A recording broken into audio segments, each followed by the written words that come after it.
Hi, my name is Connie Inukai, and I just finished writing my life story to pass down to my children, my grandchildren, and maybe even a few great-grandchildren, so that they will know all about me long after I'm gone.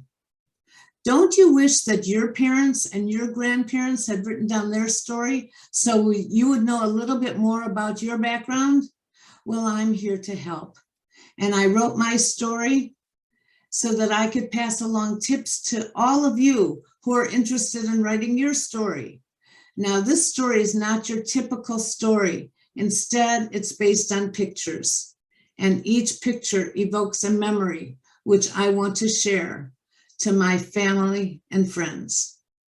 I'm a retired writing teacher and writing coach. I've got lots of experiences with this, and I'd love to help you if you would love to write your story, but you don't know how to get started and you don't know the process and maybe you have some fears about it.